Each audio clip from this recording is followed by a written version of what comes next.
for watching how to install a wall-mounted vanity, or really what to know and what to look for, things you're going to run into that you weren't expecting. So you bought a wall-mounted vanity because you like it, the look of it, and you want to install it. You removed your old one and the plumbing doesn't line up, and the little section given right here, if I could explain that to you, that's how much room you got to work with to put your hot water, your cold water, and your P-trap. And if everybody doesn't know what a P-trap is, it's that thingy. A lot of room to work with. So pretty much you're gonna be redoing plumbing. I'm gonna cut a hole in the wall and reset this drainage pipe right here. And that P-trap is gonna be in the wall right up in here.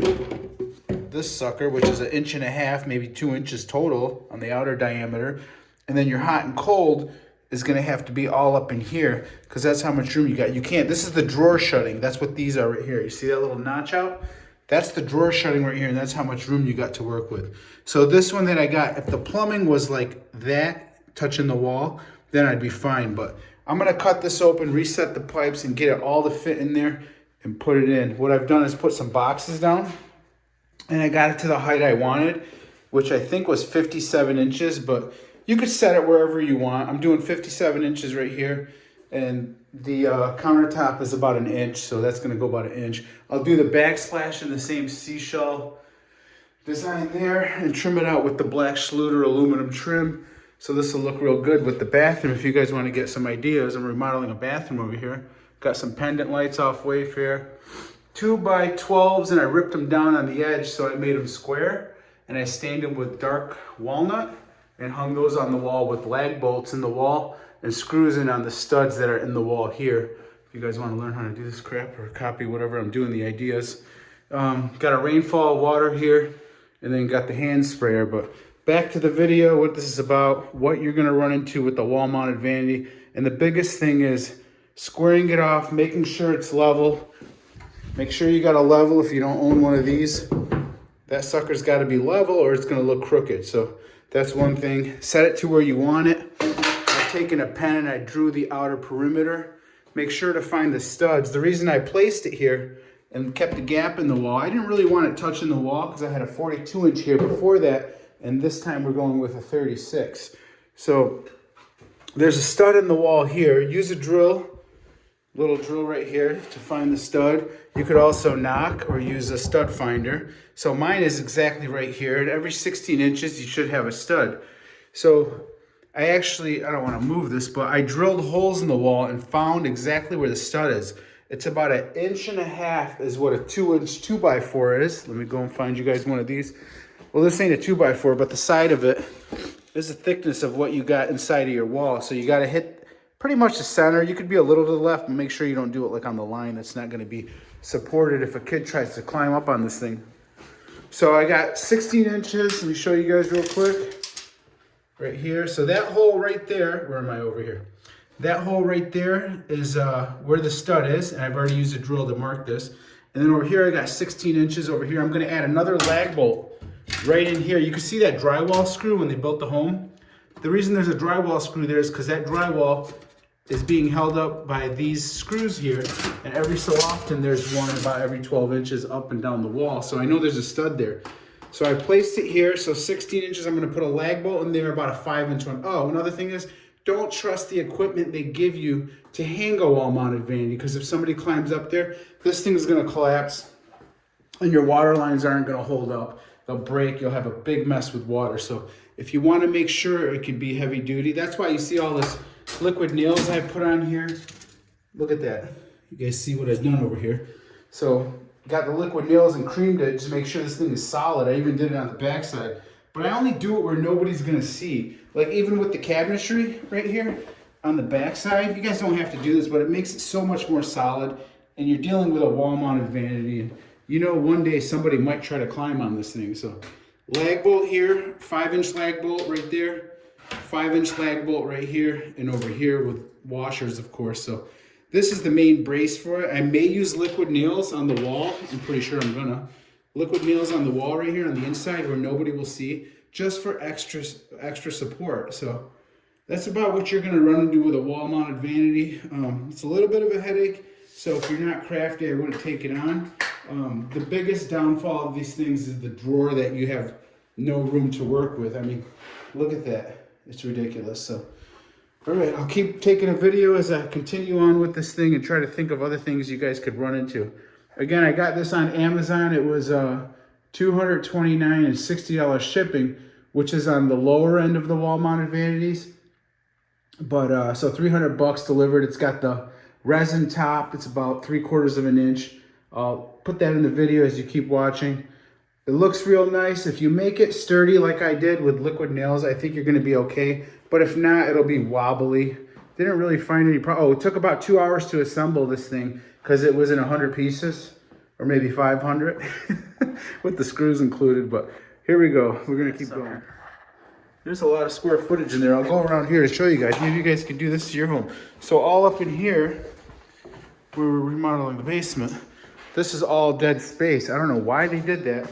Should have just made it storage for everybody. So there's the stairs right there. This is going to be a whole big room back here. And I'm going to build a door over here where you just push on it with some spring hinges and it shuts behind it. So let me back up so you guys can see. But back to the video, wall-mounted vanity, moving the plumbing over here. Got some plumbing over here that we're going to have to readjust and move it over to the center over here within 4 inches. Let's keep going. I got the vanity mounted here with the lag bolts that I talked about. I got one there, one in the center behind this, and one over here. And I'm hitting the studs on this back room wall over here.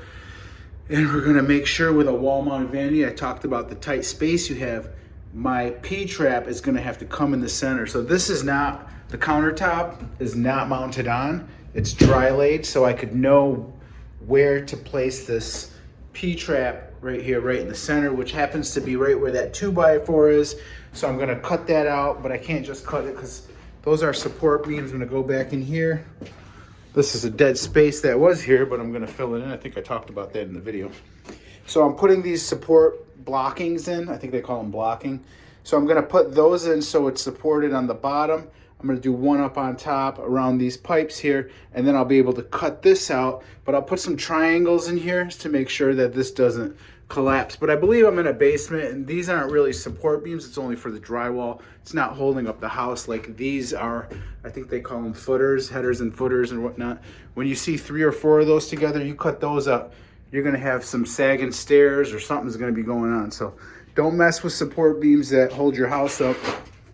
I'm gonna move this pipe, I'm pretty sure, up and over, or I may just leave it and put a shelf here because this is just gonna be a little storage room. But anyways, what I'm trying to say is this pipe right here has to go right where that 2x4 is, so that's something you might run into. That's what this video is about.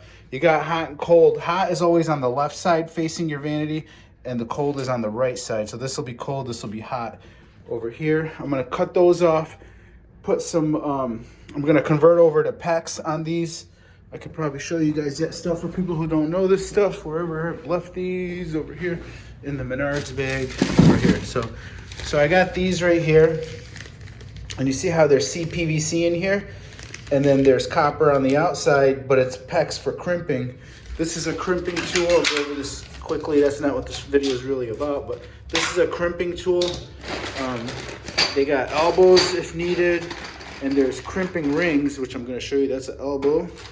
And then this has to be glued in. And for hot water, it says 15 minutes to 5 hours. So I'm definitely gonna wait the 5 hours when I glue it before I turn the water back on. You don't want no issues.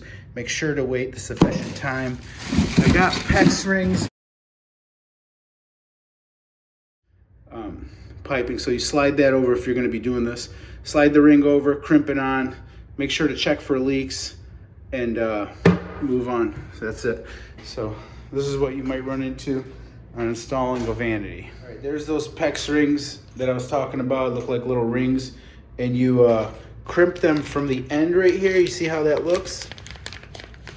And you crimp it, it squeezes that and tightens that sucker right around it. Also, somebody might ask me, what is the name of that piece right here? So there you go, you got it. It says copper straight adapter, CPVC to PEX coupling. That's what that says. So these are sold at Menards or your box store. You can even pick them up on Amazon, but you gotta put in the right name for what you're looking for in there.